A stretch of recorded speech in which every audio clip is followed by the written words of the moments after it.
Hello, everybody, and welcome to the Devil's Digest postgame show following Arizona State's 79-61 win over Oregon State. My name is Justin Lestertosa. Alongside myself is publisher Hode Rubino. And Hode, the last time we were here, it was a bit of a rocky road for Arizona State, but then they went on the road trip. They lost to Colorado, but ended up beating Utah at home, sweeping them. Now they came back here to Tempe with that same sense of urgency. Head coach Bobby Hurley mentioned that he wanted to see a balanced attack offensively, just like he saw against Utah, a proportion between twos and threes. And Arizona State had their most efficient night of the season, shooting 57% from the field in the win. Yeah, not only shooting 50% from the field, Justin, but to your point, also had four players in double-digit scoring, just like they did against Utah last Saturday. And it's not only just the balanced scoring, but I also felt that the togetherness of this team is something that ASU was able to have when Pac-12 play started with the 4-0 start.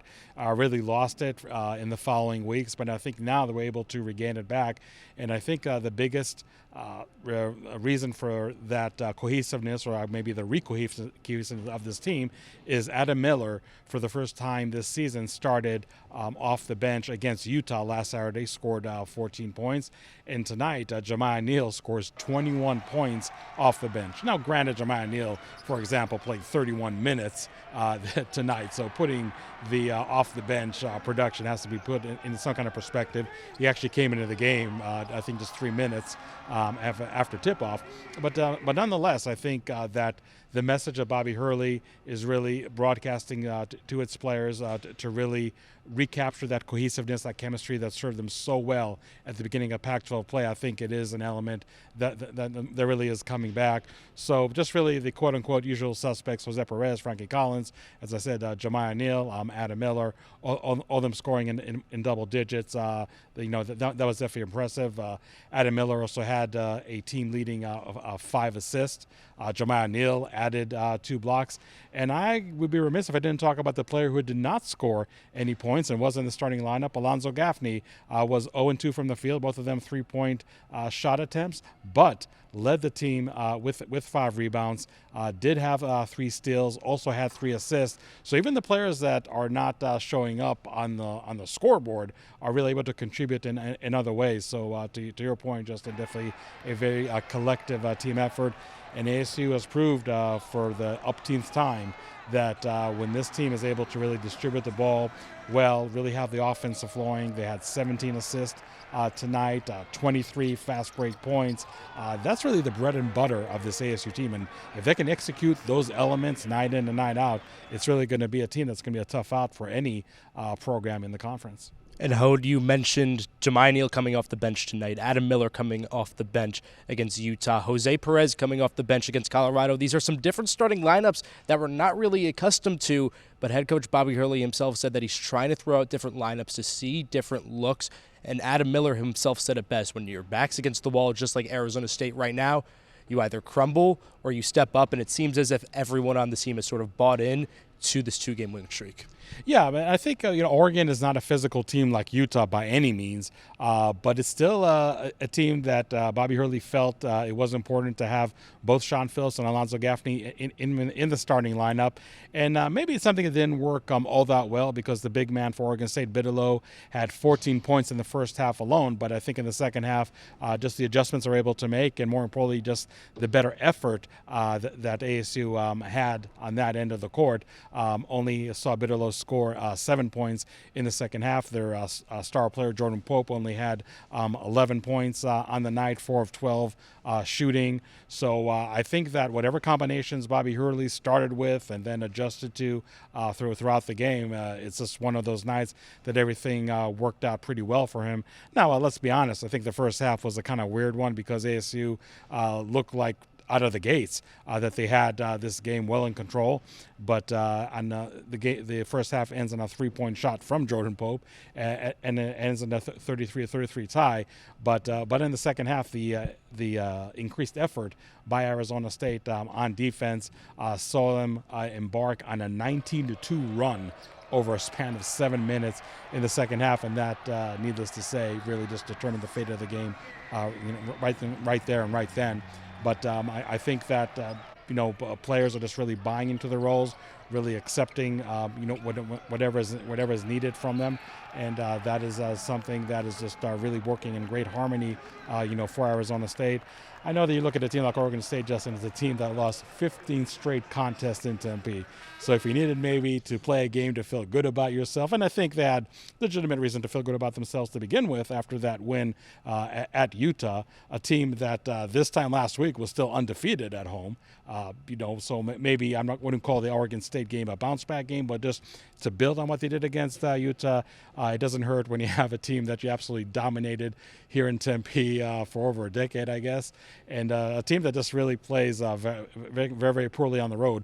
But that does not take anything away from how ASU played in the second half. If they play, with that intensity on defense, sharing the ball really well, also really cutting down on the turnovers, and it's really weird because I would say almost like 5 or 6 turnovers out of the 15 that they had was just basically trying to be too fancy on the fast break and just throwing balls that probably are more suited for the ASU football team. If you try to find a wide receiver on a post pattern, but nonetheless, ASU was able really to cut down on the turnovers. In the second half, Oregon State only had 1 turnover in the first half, but they really succumbed to that suffocating ASU defense that we've seen so many times this year. And that definitely was another huge key. And again, even though Oregon State was not really the most physical team that ASU's played all year, 46-26 advantage in points of the paint. 18 points coming on fast break plays. I mean, that obviously helps. But that is just really another good sign for an ASU team that's not known to be a physical juggernaut by any means. So it's just one of those stat sheets that were really, really pleasing to the eye. If there's any bummer out of tonight, Frankie Collins, who only needed 4 steals to tie the all-time school record by Fat Livier, only had 1 steal. So maybe he gets that record ironically in Tucson on Saturday. But if there's any blemish, quote unquote, on the stat sheet, maybe that's the only one. But otherwise, it's a very pleasing stat sheet to the eye, and I think it's going to be a fun film session for Arizona State too this week. So, Hode, we've watched this team all season. We've seen the trends, and it's pretty clear that the highs have been high and the lows have been low. And as of right now, Arizona State is riding high into Tucson to face their crosstown rival in U of A. So, Hode, yes, small sample size, only a 2-game win streak following their cold streak just before that. But do you think the Sun Devils could ride this momentum into Tucson and potentially get an upset victory? It's definitely going to be hard. U of A definitely has revenge on their minds after that buzzer beater by Desmond Cambridge last year for the upset victory then. And U of A is a team that maybe has not had the drastic high and lows that ASU has experienced this year, but definitely had some peaks and valleys, of their own. But they're even coming, I think, with more confidence themselves, sweeping both Oregon and Utah. Last week. I mean, we'll see what they do in their contest prior to Arizona State. But look, it's definitely going to be a very, very tough environment to play. We all know that. And ASU is really going to have to play mistake-free basketball. And if they play the way they played against in the first half against Oregon State, just because of the caliber of opponent that they're facing, maybe that game can get real ugly real fast. But if they can really hone on to what they exhibited in the second half, maybe that game might be a little closer than it is. And look, I mean, I'm not saying that ASU should just be content of putting that game on Saturday in the loss column and just moving on. But let's not forget that after that game in Tucson on Saturday night, they got 3 consecutive home games against the Washington Schools and against U of A. So if ASU is trying to make one last desperate charge to be in the top 4 in the Pac-12 standings, get that Pac-12 tournament bye, that is something that they really need to focus on that 3-game homestand that starts next week and then again ends with a game against U of A, actually 2 weeks from today.